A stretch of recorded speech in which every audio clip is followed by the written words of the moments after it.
کچھ لوگ ہیں جو کہتے ہیں کہ جی سوچ کے لکھا جاتا ہے شاعری، آورد ہوتی ہے، میں اس کو مانتا ہی نہیں ہوں، آمد ہوتی ہے۔ پھر کچھ اور لوگ ہیں جو یہ کلیم کرتے ہیں کہ یہ جس کو آمد بولا جاتا ہے تو یہ کیا کوئی وحی ہے، نعوذ باللہ؟ یہ کیا کوئی آپ کے اوپر الہامی آ رہا ہوتا ہے؟ الہامی نہیں آ رہا ہوتا۔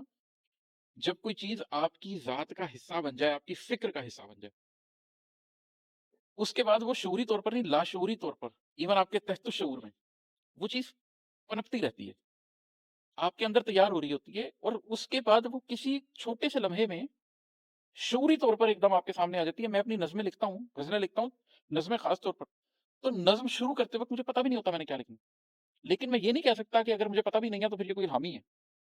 میرے اندر کی ذات کو پتہ ہوتا ہے، تحت الشعور میں وہ جی چکا ہوتا ہوں میں،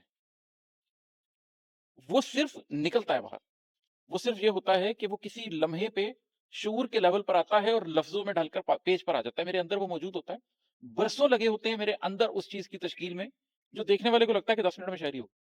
آپ نے وہ بنباس نہ کٹا ہو تو 10 منٹ میں وہ شاعری نہیں ہو سکتی۔ اور یہی ایک وجہ ہے کہ جب یہ پرتیں کھلنے لگی ہیں تو میں نے کیونکہ شاعری چھوڑی ہوئی تھی، تو ایک بڑا مزیدار کام ہوا کہ میں نے 5 کتابیں لکھی ہیں۔ پہلی کتاب میں جو 8 سال پہلے جس تکلیف سے گزرا تھا وہ لکھی ہے، دوسری فوراً اس کے بعد لکھی ہے تو 6 سال 5 سال پہلے جس تکلیف سے گزرا تھا وہ لکھی ہے۔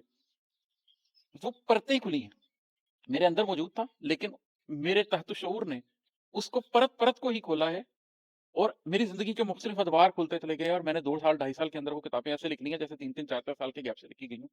وہ موضوع ذکر ہی نہیں ہوا پہلی کتاب میں، جس نے دوسری یا تیسری یا چوتھی یا پانچویں میں ذکر ہونا۔ تو یہ ایک پورا سلسلہ ہے کہ آپ کی ذات کی تشکیل کیسے ہوتی ہے۔ خلاصہ میں اس کا 2 باتوں میں کر دیتا ہوں۔ جس بات کو آپ کو سوچ کر کرنا پڑے، اس کا مطلب وہ بھی آپ کے اندر اتری ہی نہیں۔ جب کوئی چیز آپ کے اندر اتر جاتی ہے، میں آپ کو ایک مثال دیتا ہوں، چھوٹا سا تھا میں، 8 9 سال کا تھا، میں گھر سے نکلا باہر جا رہا تھا تو ایک دم ایک ڈور آئی اور یہاں میرے پھر گئی، ہلکا سا کٹ لگا، سیکنڈ کے اس 1000ویں حصے میں بھی میرے دماغ سے وہ ساری خبریں کہ گردن کٹ گئی، ڈور پھر گئی، وغیرہ وغیرہ، وہ ایک لمحے میں میرے اندر سے گزر گیا۔ کیوں گزر گیا؟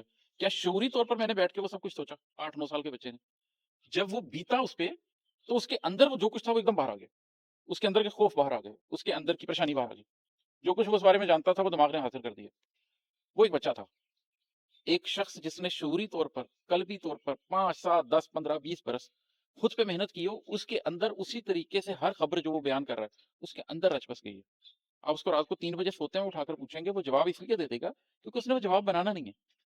جیسے اسے اپنا نام پتا ہے، جیسے اسے اپنے والد کا نام پتا ہے، اسی طرح سے اپنی فکر پتا ہے، وہ اس فکر کو سامنے رکھتے ہوئے آپ کے سوال کا جواب دے دے گا، تو جواب آپ کے سامنے آ جائے گا۔ اس میں پھر یہ ساری چیزیں تمثیل کے طور پر استعمال ہوں گی، سارے مضامین تمثیل کے طور پر استعمال ہوں گے۔